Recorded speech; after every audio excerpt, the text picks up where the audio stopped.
성도 여러분, 제가 이래저래 벌써 목회를 한 지가 한 50년 됩니다. 50년 동안 목회하면서 여러 가지 목회적인 경험들이 있고 또 잊을 수 없는 추억도 많이 있습니다만은 가끔 이런 일도 있습니다. 제가 인천에서 목회할 때니까 1960년대입니다. 그때 아주 오래전에 특별한 사건이 있었습니다. 아버지가 위독하다고 해서 아들이 황급하게 달려와서 저를 아버지 위독 돌아가시기 전에 목사님을 뵙고 회개하고 천국에 가도록 목사님 도와주시길 바랍니다. 그래서 정말 택시를 타고 급하게 그 아들과 함께 집에 갔습니다. 그때는 병원이 아니고 집으로 갔는데 정말 임종이 가까운 그 아버지가 병상에 누워 있었습니다. 그런데 내가 알기로 그 아버지는 착한 아버지입니다. 어려운 살림에도 가족들을 위해서 수고 많이 한 그런 착한 분입니다만은 한 가지 큰 병이 있는데 술을 너무 좋아합니다. 그 언젠가 한번 신방을 갔더니 바람벽에 카렌다가 있잖아요. 카렌다의 날짜에다가 동그랗게 빨갛게 칠했어요. 빨갛게. 그래서 저기 뭐냐 그랬더니 아버지가 술 먹고 들어온 날은 빨갛게. 전부 빨개요, 아주. 그렇게 온 집안 식구가 아버지 술 드지 마세요. 그래도 이 술을 끊지 못합니다. 그리 하다가 지금 세상을 떠나게 됩니다. 제 기억에 가끔 교회도 나왔어요. 그러나 술은 끊지 못합니다. 근데 이제 임종이 됐는데 아이들을 다 오라고 해서 제가 이렇게 손을 다 잡고 아이들 앞에서 마지막으로 유언을 하는데 유언 딱 한마디예요. 술 먹지 마라. 끝. 죽었어요. 이래서 이 장례식을 했는데 아이들이 내 앞에서 맹세했습니다. 우리 삼형제는 절대로 술을 안 먹을 겁니다. 맹세합니다. 그래서 그러자. 그 위해서 기도해주고 그랬습니다. 더구나 그 중에 그 한 아들은요, 낮에 고등학교도 아니고 저녁에 성경학교 다녔어요. 얼마나 신앙이 좋고 교회에서 봉사도 많이 하는 그런 착한 아이였는. 아무튼 이렇게 해서 예배를 드렸는데 어느 날 비가 많이 오는 날입니다. 바로 그 아들이 술이 만취돼 가지고 우리 집 앞에 와서 문을 두드리는 거예요. 열어보았더니 비를 맞고 서 있어요. 그리고 큰 소리로 말합니다. 목사님, 죄송합니다. 피는 못 속입니다. 아버지가 딱 유언 한마디, 술 먹지 마라 했는데 그 유언을 지키지 못하고 술을 먹고 이 너무 괴로워서 찾아왔어요.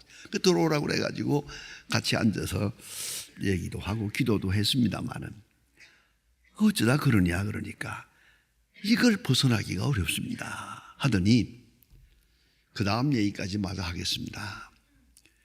그 후로 그가 목사가 됐습니다. 지금 강원도에서 목회하고 있습니다. 자, 여러분, 그 아버지가 마지막으로 그렇게 소중하게 아들 삼형제에게 술 먹지 마라. 그 한마디의 유언을 그 자식이 지킬 수가 없더라고요. 지키기가 힘들더라고요. 그러나 그 유언이 얼마나 소중한 것입니까? 일생 동안 그거 하나 깨달은 거거든요. 그거 하나 배우고 자식에게 유언으로, 유산으로 물려주려고 하는 게 아닙니까? 여러분, 지식과 지혜는 다릅니다. 지식이란 머리로 생각하고 논리적으로 깨닫는 것입니다. 그리고 납득을 하면 그 지식이 됩니다만은 지혜라는 것은 경험을 통합니다. 경험적 가치가 플러스될 때 그게 지혜입니다. 그러니까 머리로 아는 게 아니에요. 몸으로 깨닫고 아는 것, 그 지혜입니다. 아버지의 교훈은 그 깊은 곳에 있습니다. 엄청난 경험을 하고 그 경험에서 얻은 바 정리된 진리를 말합니다. 딱 한마디. 그것이 바로 아버지의 교훈입니다.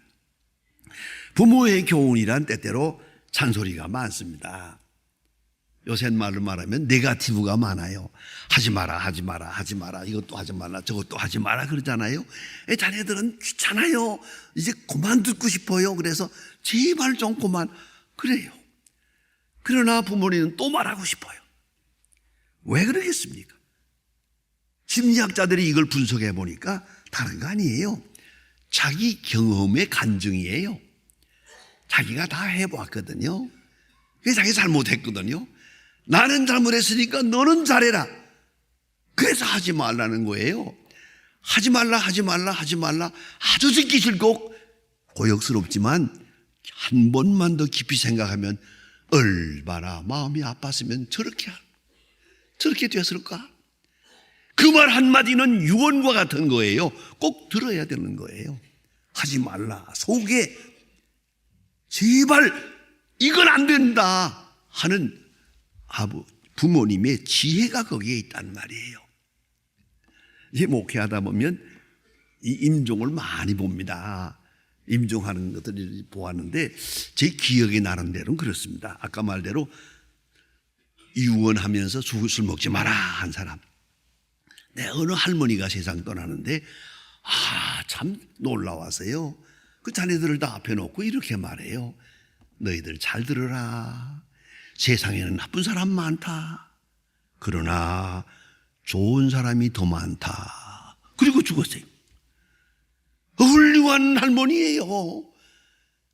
세상에 나쁜 사람이 아니에요. 좋은 사람이 더 많죠. 그게 일생 동안 경험하고 간증하는 거예요. 어떤 사람은요, 화내지 말라 그래요. 자기가 30세에 한번 크게 화를 내가지고 큰 사건이 있었대요. 그 후로 맹세했대요. 절대 화내지 않기로. 그리고 나서 빙그레 웃으면서 한마디 해요. 화를 내지 아니하면 나만큼 사느니라. 그때가 90세예요. 이런 할머니도 봤고요. 또 그런가 하면 미워하지 마라. 미워하면 남을 괴롭히는 게 아니라 내 자신을 괴롭히고 망하느니라. 욕심 부리지 마라. 내 일생은 욕심 때문에 망했느니라. 그래요. 어떤 아버지는 딱 한마디 하대요. 교회 열심히 다니라. 한 번도 결석하지 마라. 어떤 일이 있으라도 주일날은 꼭 교회 나가라. 그 한마디 유언을 하고 세상 떠나는데 얼마나 목사로서 고마운지 그런 유언하는 사람도 있더라고요. 자, 그런데 한 가지 생각해야 됩니다. 하라 하는 말도 있고 하지 말라는 말이 있는데 하라 하고 말할 때는 이게 주관적이고요. 자기가 하고 나서 얻은 경험을 가지고 하는 말이기 때문에 독선적입니다. 내가 해봤다. 이렇게 해라, 이렇게 해라, 이렇게 해라. 그것도 사실은 듣기 어려워요. 그러나 해보고 요거 하나만은 참 잘한 것이다. 그럼 너도 이렇게 해라 하는 게 유언이 되겠고요. 하지 마라 하는 말은 자기가 실패한 경험이에요. 실패한 경험에서 나오는 뼈아픈 간증이에요. 내가 이렇게 됐다. 제발 나처럼 살지 마라. 하지 마라. 자, 이제 어떻게 생각하면 좋겠습니까? 우리가 어차피 인생은 깨닫고 경험하고 깨닫고 경험하고 반복적으로 삽니다만은 다 경험할 수는 없잖아요. 다 경험하고 후회하고 뉘우치고 그러겠습니까? 되돌아갈 수도 없잖아요. 부모님의 일생의 교훈, 그 뼈아픈 유훈을 내가 잘 받아들이면 내 일생은 거기서부터 출발하는 거예요. 그러니까 성공적인 것이죠. 그래서 부모의 교훈은 선한 것입니다. 오늘 성경에도 부모님의 교훈은 선한 것이다 죄송합니다. 내가 악할지라도 부모님은 선합니다. 왜? 자식에게 많은 선을 원하니까. 그래서 선한 그 속에 있는 교훈 감사히 받아야겠죠.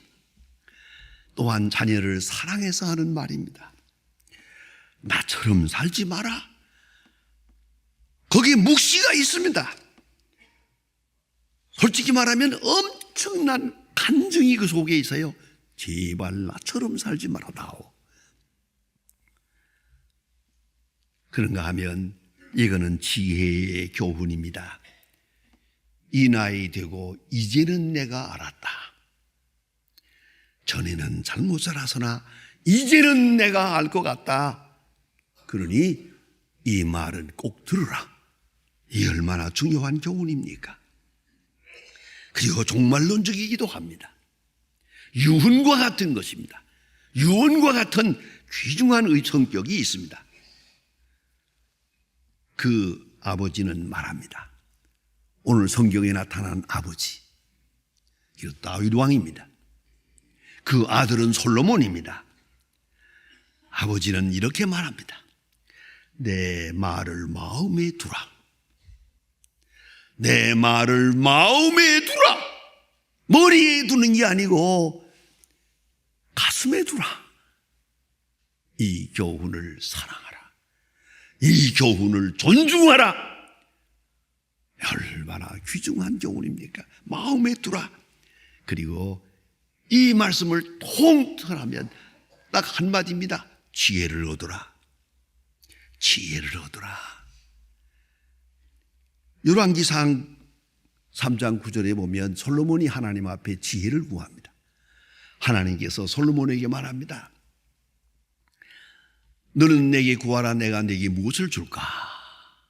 그때 솔로몬 나이 21살입니다. 21살의 왕이 됐으니 이게 뭘 알겠습니까? 답답하고 두렵고 그렇죠. 하나님 앞에 나가서 일천번제를 드리고 기도할 때 하나님께서 물으십니다. 너는 내게 구하라. 내가 내게 무엇을 줄까?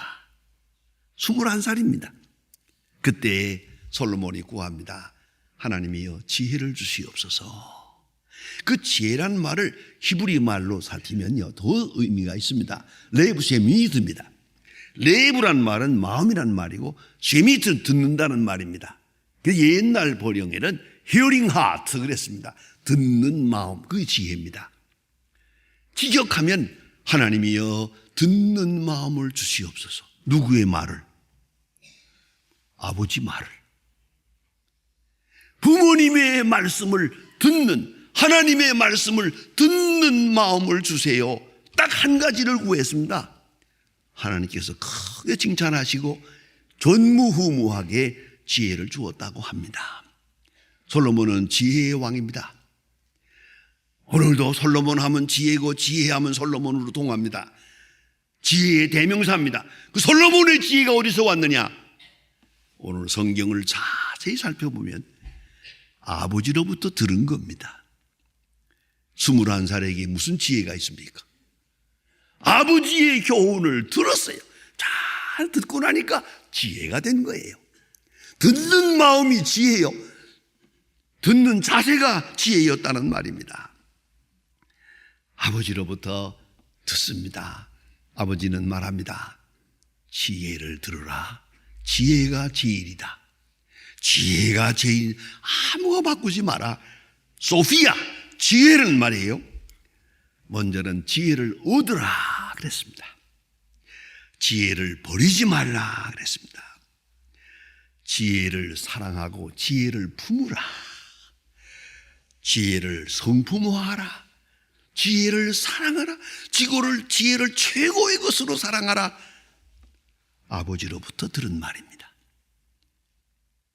솔로몬이 솔로몬 될 수 있었던 것은 그 아버지의 지혜를 들었습니다.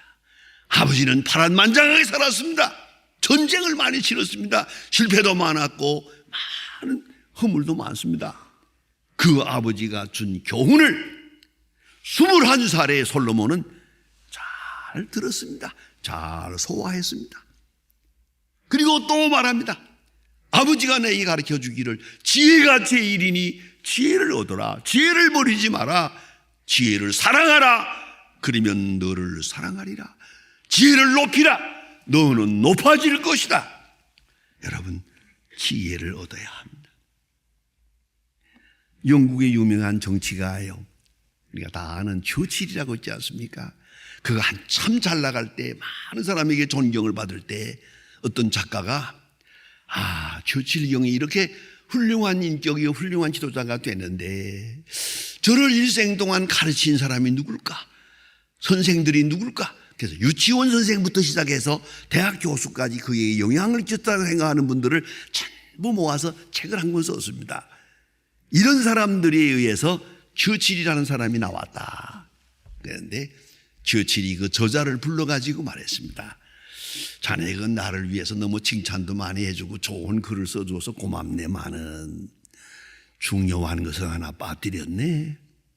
내가 나되는 데 있어서 가장 중요한 스승은 내 어머니야. 자네는 그걸 잊어버렸어. 여러분, 어머니의 교훈, 그 아버지의 훈계 얼마나 중요합니다. 그것이 긍정적이건 부정적이건 바지티브건 네거티브건 깊이 생각하면 전부 지혜입니다. 그 속에 지혜의 샘이 있습니다. 메리 파이퍼라고 하는 신학자는 The Shelter of Each Other, 이 서로의 은신처라고 하는 그 유명한 책에서 말합니다. 참 중요한 얘기입니다. 노인에 대한 사랑은 곧 자기 미래에 대한 사랑이다. 부모에게 효도하면 효자는 효자를 낳습니다. 이걸 잊지 말아야 합니다. 그런 거로 부모에게 효도하는 순간 이제 다음에는 또 효도를 받게 됩니다. 이런 큰 연관 속에 살아갑니다. 효가 있는 가문에는 효가 이어지는 것입니다. 불효가 있으면 당장 불효자를 낳습니다. 그리고 배반당하는 것을 보지 않습니까? 너무나 엄격합니다. 여러분, 깊이 생각하십니다. 부모의 소원이 있습니다. 이것은 자기가 행하고 나서 나를 닮아라 하는 얘기가 아닙니다. 그런 얘기는 많지 못합니다. 내가 못한 것에 대한 소원입니다. 내가 못했으니 너희들은 하라. 나는 부족했으니 너희를 온전하라. 간절히 부탁합니다. 이 소원, 부모님의 마음속에 있는 선한 소원, 사랑의 소원, 진실한 소원, 거룩한 소원, 그 소원에 부응하고 소원을 들어드려야 됩니다. 소원에 응답하는 그런 자녀가 되어야 될 것입니다. 부모님의 소원을 잘 듣고 이것에 따라 살면 지혜를 얻습니다. 영원한 지혜를 얻을 것입니다. 저는 그래서 이제 고향을 일찍 떠났기 때문에 부모님을 지금 뵐 수도 없고 그렇습니다만은, 그러나 제가 차나 깨나 길을 가나 가끔 그 아버지가 나에게 가르쳐주고 그 한마디씩 가르쳐준 말씀이 자꾸 기억이 나요. 마음속에 깊이 새겨 있어요. 그걸 알고 그 기록하기 시작을 했습니다. 제가 그래가지고 수첩 첫 페이지에다가 여기다가 꼭 써놨습니다. 제가 나의 아버지의 교훈 하고 다 써놨습니다. 이렇게 한 페이지를 다 써놨습니다. 가만히 보면 별 얘기 아닌 것 같아도 아버지는 지혜로웠어요. 약속한 것은 절대로 지키지 마라. 반드시 지켜라. 약속한 것은 누구를 위해서가 아니라 너 자신을 위해서. 약속을 어기는 순간 내 자신이 무너지는 것이다. 그런 거로 약속은 해로울지라도 지켜라. 여러분, 이런 얘기 있어요. 놀도깨비는 복은 못 주어도 화는 준다. 그러니까 도깨비를 잘 다스려라 그 말이죠. 문제를 문제시하지 않으면 문제가 안 된다. 문제의 성격이 있는 게 아니에요. 내가 문제시하니까 문제가 되는 거다. 재미있는 얘기가 있어요. 무식한 도깨비 부적도 모른다. 부적 써붙이면 뭐래요? 글을 볼 줄 모르니까. 그러니까 무식한 사람은 도리가 없다고 말입니다. 뭐 좋은 말씀이 많이 있습니다. 공짜 좋아하면 오래 못 산다 그랬어요. 어떤 일이 있어도 물건 값을 깎지 마라. 그거 깎아가지고 부자 된 사람 없다. 그래요. 그냥 많이 주고 사세요. 그냥 그게 좋은 겁니다.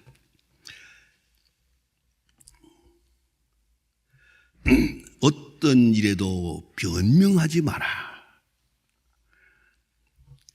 효자는 떠난 뒤에, 아버지 떠난 뒤에 3년 내에 외양간을 수리하지 않는다. 아주 중요한 말씀이에요. 유명한 얘기가 있습니다. 소망교회 있을 때 제가 많이 써서 유명해진 말인데요. 개는 짖어도 기차는 간다 그랬어요. 그렇습니다. 하나님의 뜻이 무너질 수가 없죠. 개 몇 마리 짖는다고 기차 못 나요? 이게 얼마나 중요한 교훈입니까? 예? 특별히 제가 오래오래 두고 새기는 말이 하나 있습니다. 장기나 바둑을 두지 마라. 도박을 하지 마라. 딱 마주 앉아가지고 누구 돈을 따먹겠다는 거냐? 누구를 속이겠다는 거냐? 요 도박장을 딱 쥐고 앉아있는 그 마음씨가 아주 고약한 것이다. 그런 거로 절대로 도박을 하지 마라. 그래서 저는 지금도 바둑 장기를 못 둡니다. 너무 잘했다고 생각합니다. 그거 앉아가지고 남 속이려고 앉아서 머리 쓰고 머리 굴리고 있는 그 꼴이 그게 뭡니까? 아버지가 그걸 절대 안 된다는 거예요. 여러분, 어른들이 얼마나 많은 경험을 하고 얼마나 뼈아픈 경험 속에 이걸 깨달았겠습니까? 그리고 알게 모르게 자식이 가르칩니다. 여러분, 다 잊어도 좋아요. 부모님을 기쁘시게 하는 것은 부모님의 교훈을 새기는 것이죠. 교훈을 따라 살 때 부모님을 기쁘시게 하는 겁니다. 효도란 부모님의 소원을 들어드리는 겁니다. 깊은 소원을 흡족하게 들어드릴 때 부모님은 만족합니다. 전 그 유명한 메가드 장군의 기도문을, 자식을 위한 기도문을 좋아합니다. 그 마지막 말이 이렇습니다. 그리하여 나로 하여금 세상을 헛되이 살지 아니하였다 하게 하옵소서. 내 자식이 이렇게 함으로 그리하여 내가 세상을 헛되이 살지 아니하였다 하게 하옵소서. 메가드 장군의 기도문의 마지막 문장입니다. 여러분, 부모님의 소원을 잘 들어드리소. 부모님 스스로 생각할 때 내가 세상을 헛되이 잘못 살지 않았다, 그런 만족감을 가지고 세상을 갈 수 있도록, 그렇게 하나님께 감사할 수 있도록 그렇게 살아야 할 것입니다. 기도하십시다. 하나님 아버지, 오늘도 거룩한 주일을 허락하시고 하나님 앞에 나와 예배하게 하심을 감사합니다. 주님께서 우리에게 은총을 도와사 귀한 부모님을 주셨고 부모님의 훈계를 주셨고 교훈을 주셨고 믿음을 주었습니다. 그 부모님의 마음에 흡족한 기쁨을 드리지 못한 모든 허물과 부족함을 용서하옵소서. 주여, 그 많은 세월을 살아가며 깨닫고 느끼고 간증한 바 귀한 교훈을 잘 받아서 가정마다 효의 덕이 이어지며 하나님을 중심한 아름답고 복된 가정들이 되게 하여 주시고 주의 말씀과 진리로 충만한 은총이 있게 하옵소서. 주 예수 그리스도의 이름으로 기도합니다. 아멘.